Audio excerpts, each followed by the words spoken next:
Bonjour, bienvenue dans ce nouvel Astrocast. Et oui, je sais, on passe un été pourri ici à Paris, en région parisienne. Il fait moche, il pleut, on n'a pas envie de sortir. Mais justement, aujourd'hui, je viens à votre rescousse avec un nouvel épisode de l'Astrocast dont le sujet est le DevSecOps. Alors, je sais déjà les questions que vous vous posez, mais qu'est-ce que le DevSecOps? Est-ce qu'on peut vraiment allier performance et sécurité? Quels outils est-ce qu'on peut utiliser? Ou encore, est-ce vrai que tous les DevOps ont le logo de Grafana tatoué sur le torse? Autant de questions qui, je le sais, vous brûlent les lèvres et auxquelles on va répondre ici sans détour avec mes deux invités. Mon premier invité est DevOps chez Quantum, c'est bien ça? Oui, tout à fait. Exactement. Et bah c'est Robin. Salut Robin, comment ça va? Ça va très bien et toi? Super. Écoute, un plaisir de t'avoir ici. Et mon deuxième invité, lui est DevOps également, mais chez ETS Global. Ça va, Guillaume? Ça va très bien, merci de m'inviter. Ouais, un plaisir. ETS Global, c'est qui j'ai été un petit peu avec toi, qui est la boîte qui notamment édite les tests du TOEIC, hein, c'est ça? Tout à fait. Et voilà, pour un petit peu de contexte. Mais super, donc on va parler de DevSecOps aujourd'hui, mais avant toute chose, comme d'habitude, on va jouer à un petit jeu. Et aujourd'hui, voilà, j'ai mis les petits plats dans les grands, je vous ai préparé un petit jeu de cartes. Rassurez-vous, pour ceux qui nous écoutent uniquement en format podcast pardon, ça va être totalement radiophonique, puisqu'on va lire de toute façon les intitulés des cartes et tout va se faire plutôt à l'oral. Je vais vous distribuer 4 cartes chacun. Sur chacune de ces cartes, il y a un incident de prod, voilà, qui vous est arrivé.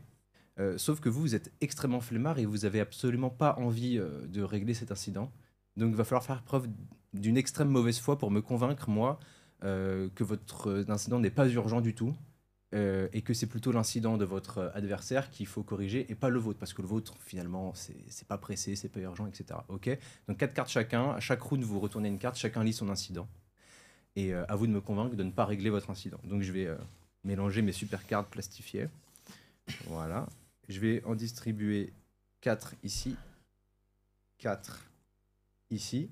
Et puis je vous laisse retourner la première et à chacun votre tour, du coup, lire l'énoncé qui est votre incident. Donc vas-y, Guillaume, peut-être. Alors, la base de données est à 97% de sa capacité. L'alerte est ignorée depuis 2 semaines.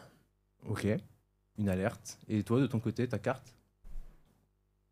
Les logs sont en clair, mais on a un disclaimer dans le footer. C'est légal, non? Ok. Donc, voilà, ce sont vos deux situations. À vous de me convaincre, chacun votre tour, que c'est pas très grave et que c'est pas urgent. Et je vais devoir choisir quel incident je vais vouloir préférer et vouloir gérer. Et si je vous choisis, vous perdez. Et l'autre gagne le point.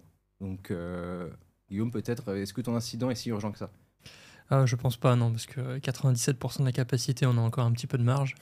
Et surtout, on l'a vu venir, et ça a été volontairement ignoré parce que on a une petite restriction de budget. Il n'y a aucune raison que les 3% restants soient remplis, parce que les données ne changent pas. Il n'y a pas de nouvelles données écrites, il n'y a que de la donnée réécrite, remplacée. Donc on a encore de la marge pour continuer à réduire nos coûts. Très bien, ok, très très bien. Est-ce que Robin va réussir à faire preuve de plus de mauvaise foi encore?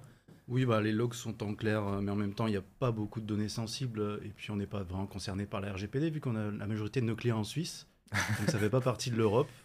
Et puis de toute façon, c'est encore les devs qui ont fait de la merde, comme d'hab, hein.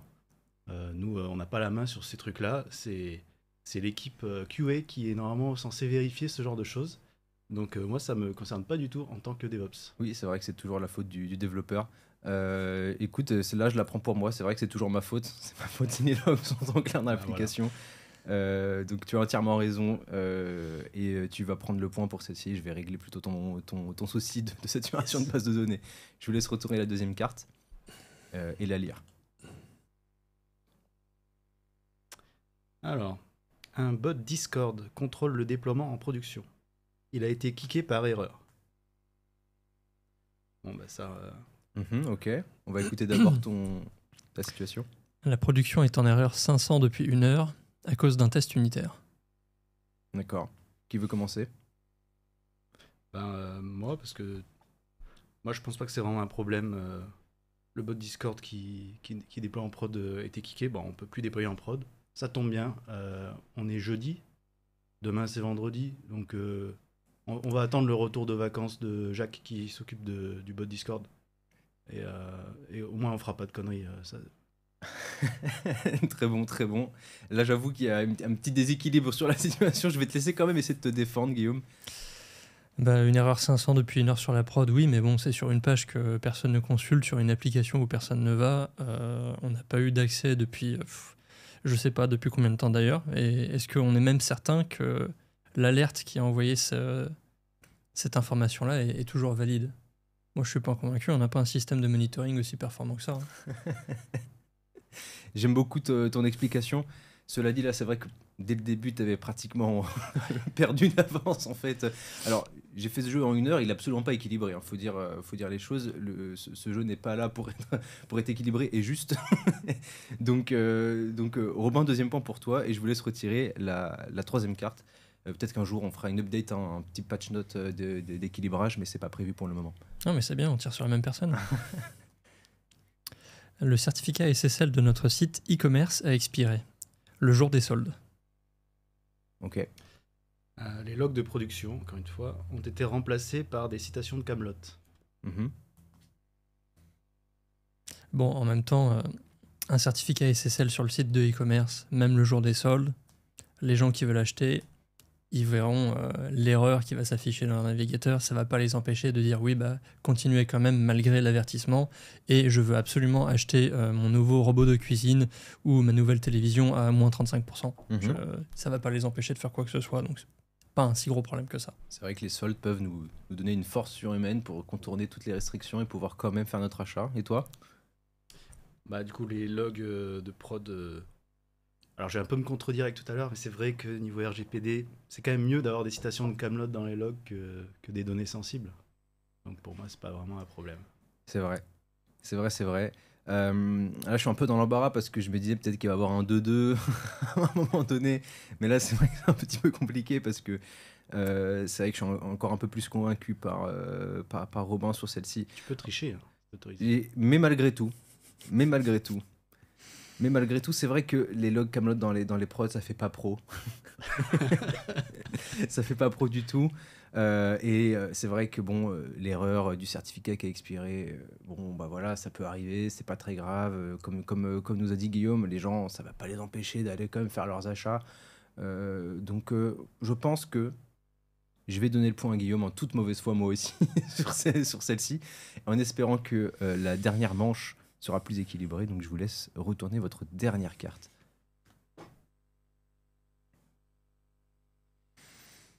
Alors, c'est un peu long celui-là. Le microservice d'authentification des utilisateurs est tombé. Tout le reste de l'application fonctionne, mais il est impossible de se connecter. Ok. Et toi?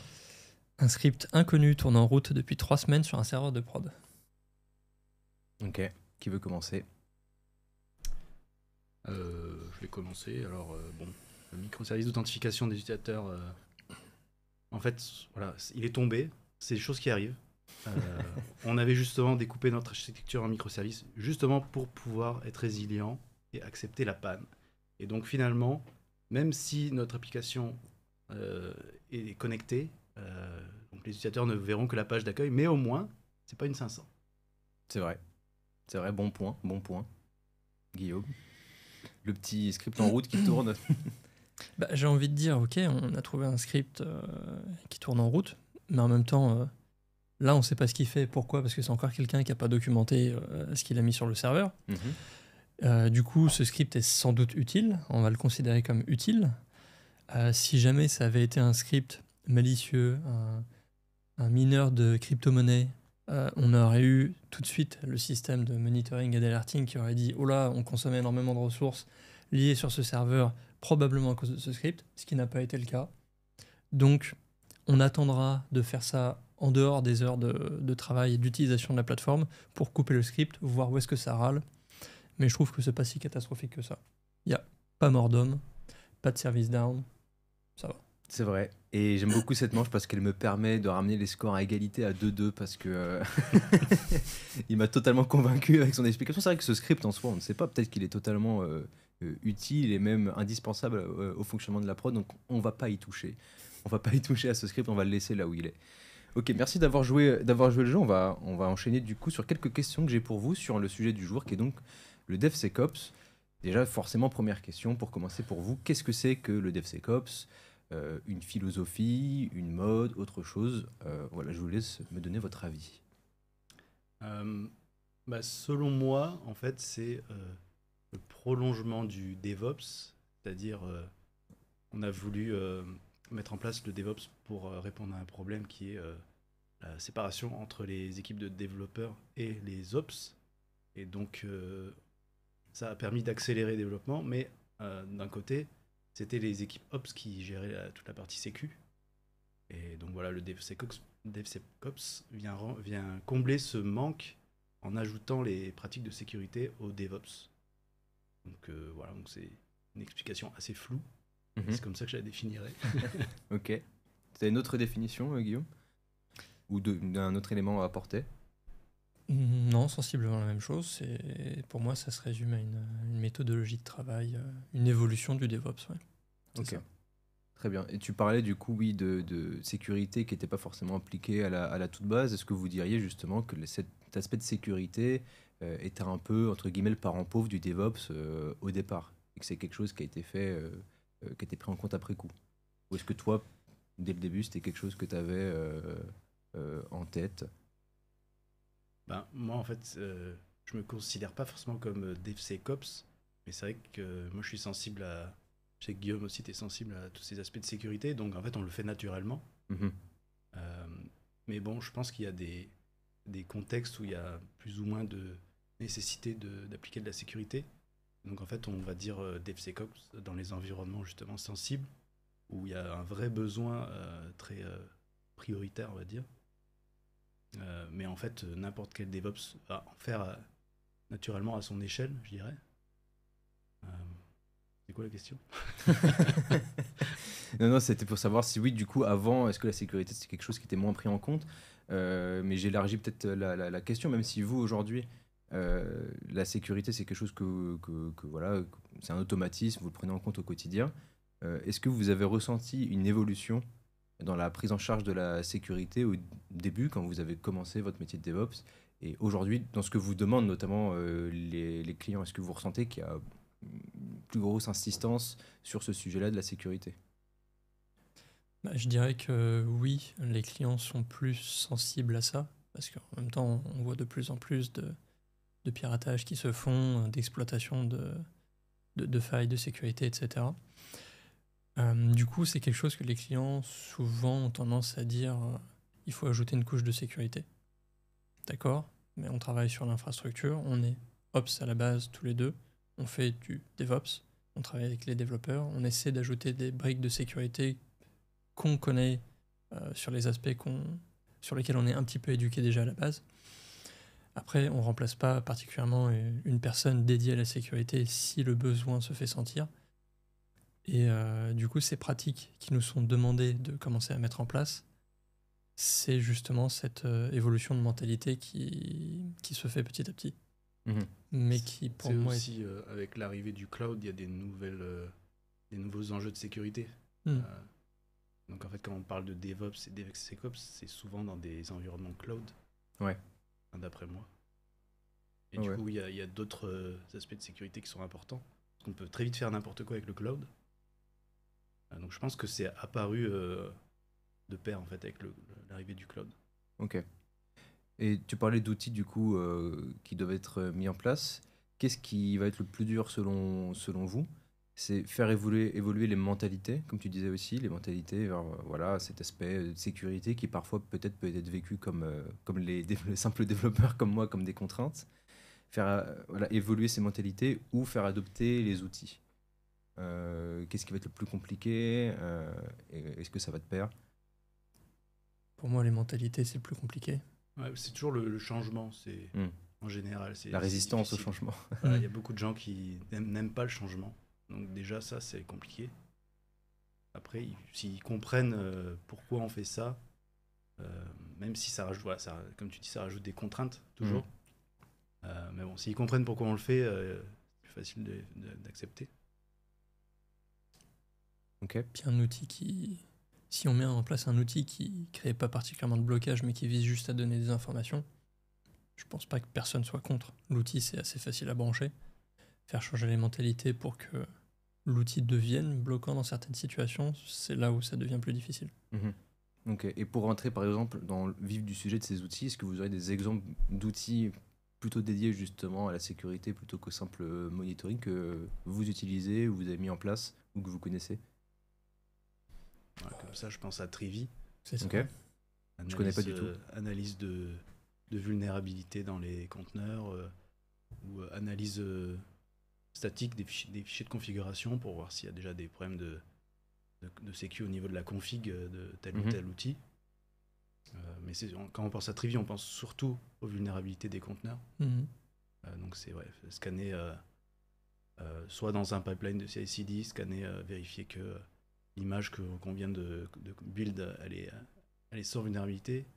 Et aussi et surtout continuer à scanner régulièrement l'image pour les images qui tournent en production par exemple, parce qu'en fait les vulnérabilités elles existent le jour de la publication de l'image, mais elles sont peut-être pas encore découvertes. Donc c'est important de relancer les scans régulièrement, parce qu'un jour on va pouvoir détecter une vulnérabilité qui était déjà dans l'image mais qu'on n'avait pas vue. Ou même si on ne détecte pas encore la vulnérabilité, certains outils permettent d'observer le comportement des conteneurs et voir des comportements qu'ils ne font pas habituellement. Il y a des outils aussi qui permettent de faire ça. Alors j'ai plus le nom de l'outil que j'avais vu en tête, mais je sais qu'il y a des solutions aussi de propriétaires. Par exemple, c'est Palo Alto, je crois, qui faisait ça. Non, c'est une solution qui s'appelle Prisma Cloud, qui permet d'analyser le conteneur en exécution. Et en fait, il va détecter un petit peu le pattern d'exécution du conteneur et ce qu'il a l'habitude de faire. Et après cette analyse, n'importe quel comportement déviant de ce train de vie du conteneur sera qualifié d'une alerte. En fait, va nous envoyer une notification pour dire ce conteneur, il a utilisé telle commande ou il a fait tel appel réseau qu'il ne faisait pas d'habitude. Comportement un peu louche. Donc on peut aussi avoir ce genre d'outils-là. Donc ça, c'est des outils d'analyse qui se font au niveau de l'infra, une fois que voilà, la production tourne, etc. Est-ce qu'il y a aussi des choses que vous mettez en place sur les CI/CD directement, qui sont bloquants, voilà, avant que des fonctionnalités soient envoyées justement sur les containers de prod? Il peut y avoir l'analyse statique du code. Ouais. Ça, c'est obligatoire, j'ai envie de dire. Oui. Je pense que certains ne le mettent peut-être pas quand même. Oui, bah, ça peut Il y a arriver, de tout, ouais. mais oui, analyse statique du code.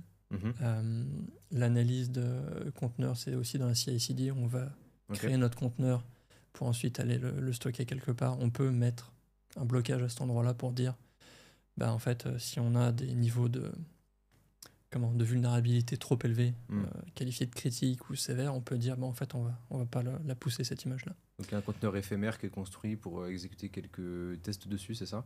Le conteneur est créé, exécuté, analysé. Et du coup, si jamais effectivement on détecte tel niveau de faille, on peut se dire on le bloque. Ou juste on envoie une alerte aussi, on pourrait faire ce qu'on veut là-dessus. Très bien. Ok. Et quand vous bloquez justement, comment est-ce que vous faites? Est-ce que ça vous est déjà arrivé de rentrer pas forcément en conflit, mais voilà, qu'il y ait des incompréhensions avec les équipes de dev, et comment vous faites pour les accompagner ou pour leur expliquer au mieux, leur faire comprendre que voilà, c'est comme ça, mais que c'est pour leur bien, c'est pour la qualité ensuite, voilà, de l'application production. Est-ce que vous faites un peu d'accompagnement parfois, ou est-ce que vous n'avez pas encore trouvé ça nécessaire avec vos équipes? Moi, j'ai un exemple qui m'est arrivé assez souvent. Ouais. C'est lorsqu'une équipe fait un hotfix urgent en prod et que le pipeline bloque parce qu'il y a une vulnérabilité, par exemple, qui vient d'apparaître. Et donc là, ils sont embêtés parce qu'ils disent on se dit qu'est-ce qui est le plus urgent? C'est patcher la prod parce qu'on perd de l'argent parce qu'il y a un bug qui empêche des clients de payer, par exemple. Ou est-ce qu'on dit non, on veut absolument pas de faille de sécurité en prod. Et donc en fait, il faut trouver un arrangement pour pas non plus bloquer les cas aussi urgents comme ça. Donc en fait, souvent, on va devoir mettre en place des périodes de grâce, par exemple, où on dit vous avez le droit d'avoir des vulnérabilités pendant tant de temps, et à la fin de cette période, ça devient vraiment bloquant. Mais bon, c'est pas si facile à implémenter que ça. Non, c'est clair, c'est clair. Des exemples peut-être, Guillaume? Moi, j'avais vu sur un projet, effectivement, ils étaient très exigeants dessus. Et en fait, ils considéraient, parce qu'ils travaillaient avec des clients bancaires et ce genre de choses, qui eux-mêmes ont des grosses exigences en termes de sécurité. Et donc, l'idée, c'était de dire, on est intransigeant. N'importe quelle vulnérabilité qualifiée de je crois que c'était moyenne, enfin modérée. Modérée ne passait pas. Et en fait, on a eu le problème où des conteneurs qu'on utilisait pour déployer nos applications, nativement, avaient ces failles. Et c'est assez connu. Et donc, il fallait aussi quand même réévaluer. C'est un peu le rôle que j'ai joué à un moment là-dessus, c'était de réévaluer des risques en disant il ne faut pas rejeter systématiquement non plus toutes les vulnérabilités en disant à tel niveau de criticité, ça devient dangereux. Parce que si on le fait, on se tire complètement des bâtons dans les roues et c'est à nous d'aller potentiellement essayer de patcher des images officielles, publiques, utilisées par des milliers, des millions de gens. Ce qui n'a pas vraiment de sens, surtout quand ce sont des briques qui ne sont pas du tout exploitées. C'est-à-dire si on a une brique intégrée qui sert à faire du chiffrement, de la cryptographie sur le conteneur, mais que ce conteneur-là n'utilise aucune fonction cryptographique, est-ce que c'est si grave que ça ? C'est des questions qu'il faut se reposer, et du coup, là je prends le pli inverse, mais c'est de dire des fois, il faut lever le pied aussi sur l'analyse de sécurité, il ne faut pas que ça devienne beaucoup trop rigide. Il faut que ça reste assez souple. C'est le principe pour moi du DevOps à la base aussi, c'est d'apporter quand même un peu de souplesse. De faire ces choses aussi intelligemment, quoi. C'est ça. De pas être justement le robot qui dit là ça bloque, mais d'être la personne aussi qui va proposer son expertise et son avis sur telle ou telle faille ou qu'est-ce qui est vraiment prioritaire, etc. Voilà. Est-ce que tout ça, ça suppose aussi de faire évoluer certains rôles vers être plus à l'aise avec la sécurité, donc les développeurs, les DevOps, vous, du coup, forcément, on en parle, mais peut-être d'autres profils que vous voyez qui, eux aussi, doivent prendre en compte ça de plus en plus. Est-ce qu'il y a de la formation à faire ? Je pense qu'il y a de la formation à faire. Prise de conscience, pour certains, c'est suffisant. Par exemple, pour un client qui n'a aucun bagage technique, il n'y a pas de problème à ce qu'il ne soit pas formé particulièrement à la sécurité, mais il faut qu'il soit conscient quand même des enjeux qui est derrière. On ne va pas lui expliquer ce que c'est les problèmes de chiffrement, on ne va pas lui expliquer ce que c'est les accès à la base de données, d'avoir des logs en clair, de ne pas respecter le RGPD, tout ça, c'est pas particulièrement le responsable côté client qui va gérer ça. Et les développeurs, c'est important qu'ils soient formés sur les aspects sécurité. Alors, les développeurs, toi, pas que, mais c'est que tout le monde soit un petit peu conscient des enjeux, conscient des risques. Et pour certains, je pense qu'une simple prise de conscience de l'exposition que ça donne, pour parler du client, c'est en mode certains clients ne comprennent pas qu'on a besoin d'ajouter, de passer du temps sur certaines fonctionnalités supplémentaires parce qu'il faut les sécuriser ou parce que sur l'infrastructure, on a laissé des accès trop larges pendant X temps, que l'équipe a changé, diminué, augmenté. Tout ça, c'est des facteurs qui font qu'il faut potentiellement passer un petit peu de temps à nouveau sur la sécurité de l'infra, du code, etc. Et qu'ils sont pas forcément en tête et ils pensent qu'on se paie un peu leur tête et qu'on leur fait payer des heures de travail supplémentaires alors que en fait c'est leur intérêt. Le fameux là ça marche donc c'est bon, c'est fini. C'est ça. En fait, tu as plein de choses à gérer derrière, possiblement la sécurité, mais aussi la performance. Pour moi, c'est même limite parce que les développeurs en général sont quand même sensibilisés à ce genre de problématiques. Plutôt, Pour moi, ce serait plutôt dans la hiérarchie d'avoir des formations pour les sensibiliser à ces trucs-là. Parce que en fait, souvent, ce qui se passe dans les boîtes, c'est ils font un peu à l'arrache niveau sécurité, puis un jour, ils ont un problème. Ils ont un leak de base de données, par exemple. Et là, d'un coup, ils se disent « Ah ouais, on va peut-être mettre en place des trucs. » Mais c'est trop tard, tu vois. Et donc, en fait, il faudrait que tout le monde soit conscient à tous les niveaux, qu'il faut faire attention. On essaye de ne pas utiliser un compte... le même compte pour tous les utilisateurs et qu'on se partage de mots de passe, tout ce genre de pratiques, il faut arrêter, quoi. Mais souvent, moi, je le vois encore dans toutes les boîtes. Ah, mais tu veux que je te file le password pour te connecter à la base de données ? Non, c'est pas très... Le classique. Le mot de passe sur Slack. Le mot de passe sur Slack, oui. Par mail, on la connaît. Bien sûr, bien sûr. Est-ce que vous pratiquez le chaos engineering ? Ou est-ce que vous avez pratiqué ? Est-ce que vous voulez nous expliquer ce que c'est rapidement ? On le pratique toujours quand on fait une MEP. Bonne réponse. Mais c'est quelque chose qu'on pratique, enfin je pratique de temps en ce moment. J'ai pratiqué à une certaine période sur d'autres projets pas mal. Ok. C'est quelque chose dont on a parlé il n'y a pas si longtemps à Eleven Labs avec Robin, on a fait une petite présentation. En effet. Et ouais, du coup, le Chaos Engineering, tester un petit peu la résilience de notre système, c'est une bonne pratique à avoir si on a un certain degré de maturité, encore une fois, sur sur notre infrastructure. Mhm. Et pour tester voilà, la résilience de notre infra, de nos applications, c'est une pratique intéressante. Et du coup, ta question, c'était un outil, c'est ça?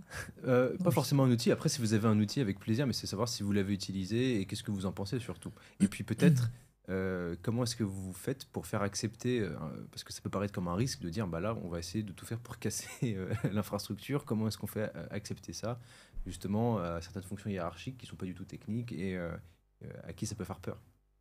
On leur dit pas. Non, plus sérieusement, déjà tu commences par péter des trucs sur des environnements qui craignent pas. Après, bon, t'as toujours le problème que bah, c'est pas exactement isoprod, donc forcément ça va pas se passer exactement pareil. Mais déjà, tu te fais une idée. Ça peut être pas mal.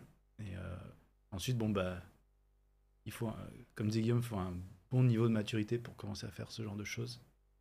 Et notamment avoir un excellent monitoring. Ouais. Parce que ça sert à rien de péter des trucs et de pas se rendre compte de ce qui s'est passé. Autant rien faire. Mais une fois que t'es prêt, on va dire, à faire le truc en prod, je pense que le fait de l'avoir déjà fait avant en pré-prod et de montrer ce qui s'est passé, de montrer qu'on maîtrise, etc., je pense que ça peut rassurer tout le monde. Et il faut prouver aussi que ça a une valeur ajoutée de le faire en prod, parce qu'une fois que tu l'as fait en pré-prod, il pourrait te dire, bah c'est bon, vous l'avez fait et tout. Il faut démontrer le fait que ça peut être important de le faire en prod de manière continue pour montrer que voilà, c'est aussi robuste dans les conditions réelles. C'est ça? Il faut arriver à les convaincre que les incidents, ça arrive toujours et que c'est juste que voilà, on sera mieux préparé quand un incident va arriver. Je dis pas si un incident, mais quand. On sera mieux préparé si on a déjà fait des expérimentations de chaos engineering. Et du coup, ça peut peut-être convaincre de dire bah, on aura un downtime beaucoup plus réduit si on est préparé. Alors que si on débarque là, comme ça, qu'on ne sait pas du tout ce qui se passe, qu'on ne sait pas du tout comment réparer, bah, on peut avoir un downtime de plusieurs heures ou même jours. Donc là, tu peux peut-être les convaincre avec ces arguments-là. Ouais, ok. Et peut-être un exemple d'outil aussi que toi, tu as utilisé? J'avais testé à l'époque Chaos Monkey, Mhm. qui a été développé par Netflix sur Amazon. Mais sinon, l'outil que j'ai testé pour faire une petite démonstration Eleven Labs, c'est assez marrant, mais ça suppose qu'on travaille sur Kubernetes, qui est KubeDoom. Ok. Et donc, on joue à Doom, tu as une petite interface, et les monstres, en fait, ce sont à chaque fois des conteneurs qui tournent sur notre cluster. Ok. Et donc, à chaque fois que tu vas tuer un monstre, tu vas détruire le conteneur. C'est génial. C'est assez amusant, assez divertissant. Mais voilà. Sinon, Tu peux raconter la fin de cette anecdote où tu pensais avoir lancé un environnement de staging. j'ai démontré que la prod était suffisamment stable ou que notre monitoring était mauvais, faut essayer. Mais non, oui, bon, j'ai fait une petite erreur. Mais c'est pas cher payé. Il n'y a pas eu de problème, donc ça va. Ok. Mais sinon, la pratique aussi qui est simple pour démarrer là-dessus, si je puis dire, c'est juste de tester de casser une petite brique, déconnecter une base de données, couper une application, que ce soit un conteneur, un serveur, n'importe. Supprimer un droit d'accès. Ça peut être ce genre de choses. Ouais. Ok. Top. Super. Et bah, question supplémentaire, je vais vous demander quels sont un petit peu les quick wins que vous pouvez avoir en tête pour améliorer la sécurité au quotidien. Ça peut être des quick wins qu'on met en œuvre à votre niveau, à notre niveau, nous, en tant que dev, ou autre. Qu'est-ce qu'on peut faire en sorte pour améliorer pardon, la sécurité sans avoir besoin d'en faire des tonnes? Est-ce que vous avez des petites idées comme ça en tête qui vous viennent? Moi, je dirais déjà utiliser Renovate ou Dependabot. C'est vrai que c'est rapide à mettre en place. Ça, c'est hyper facile. Il y a un petit peu de config à faire, mais une fois que c'est fait, tu as le robot qui t'ouvre des PR automatiquement pour te mettre à jour tes dépendances et il te dit là, ça fixe tel ou tel problème de sécu. Ça déjà, c'est gratos, on va dire. Premier truc. Ok. Deuxième petit truc peut-être, Guillaume. Moi, je dirais utiliser Trivi si on fait du conteneur. C'est aussi pas très compliqué à intégrer, je pense, dans une CI/CD. Mhm. Ils ont une doc assez simple là-dessus. Ok. Ça permet aussi de vérifier l'analyse de ce que nous on intègre dans notre conteneur. Et éventuellement, je dirais utiliser un outil d'analyse de secrets en dur dans le code. Ok. Ça, c'est souvent les petites erreurs aussi qu'on peut faire. Ouais. On a mis quelque chose. Ça me fait penser à... Alors sur GitHub, c'est natif, mais il peut y avoir des outils qui peuvent t'empêcher de pusher des secrets sur le repo. Ok. Ça, c'est très basique, mais ça arrive tellement souvent que Ok. ça vaut vraiment le coup. Et sur GitHub, faut penser à l'activer, ça. Alors, je sais pas si c'est dans tous les plans. Ok. Mais, Ouais, c'est peut-être un plan entreprise. Ouais. Ouais. Ok. D'accord. Ok, super. Autre petite question aussi également que j'avais juste ici. À l'inverse des quick wins, est-ce qu'il y a des erreurs à éviter particulièrement qui sont un peu communes? Tu parlais notamment des secrets qu'on peut commit un peu sans faire attention. Est-ce qu'il y en a d'autres qui vous viennent en tête?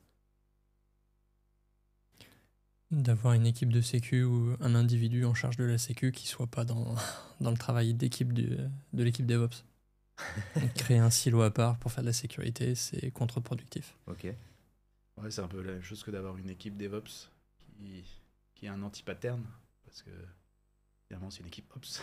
Ouais. Ok. Et petite question aussi sur votre évolution, vous, de votre rôle à vous, donc DevOps, maintenant DevSecOps, et on parlait tout à l'heure, Guillaume, maintenant même parfois DevSecFinOps. Déjà, qu'est-ce que c'est que ce fin là qu'on rajoute encore au milieu? Et est-ce que vous pensez qu'au fur et à mesure, on va encore rajouter des choses? Est-ce que c'est un métier qui va plutôt se diviser ou qui va rassembler encore plein de choses? Qu'est-ce que vous en pensez? Le fin, c'est pour finance. Ça, c'est facile. Ouais. Bah, c'est faire attention aux coûts. Robin parlait du cloud tout à l'heure. C'est vrai qu'il y a une tendance à beaucoup se déplacer dans le cloud pour des bonnes et des mauvaises raisons. Mais ce qui est sûr, c'est que la plupart du temps, ça a un impact assez fort du point de vue finance. Il y a des entreprises qui regrettent un petit peu, des entreprises qui n'avaient pas vu le coût que ça allait créer ou l'augmentation des tarifs que font les différents hébergeurs. Et donc, c'est une casquette de plus qu'on doit porter côté Ops pour gérer les déploiements qu'on va faire. Il faut qu'ils soient assez optimisés pour qu'ils ne coûtent pas trop cher.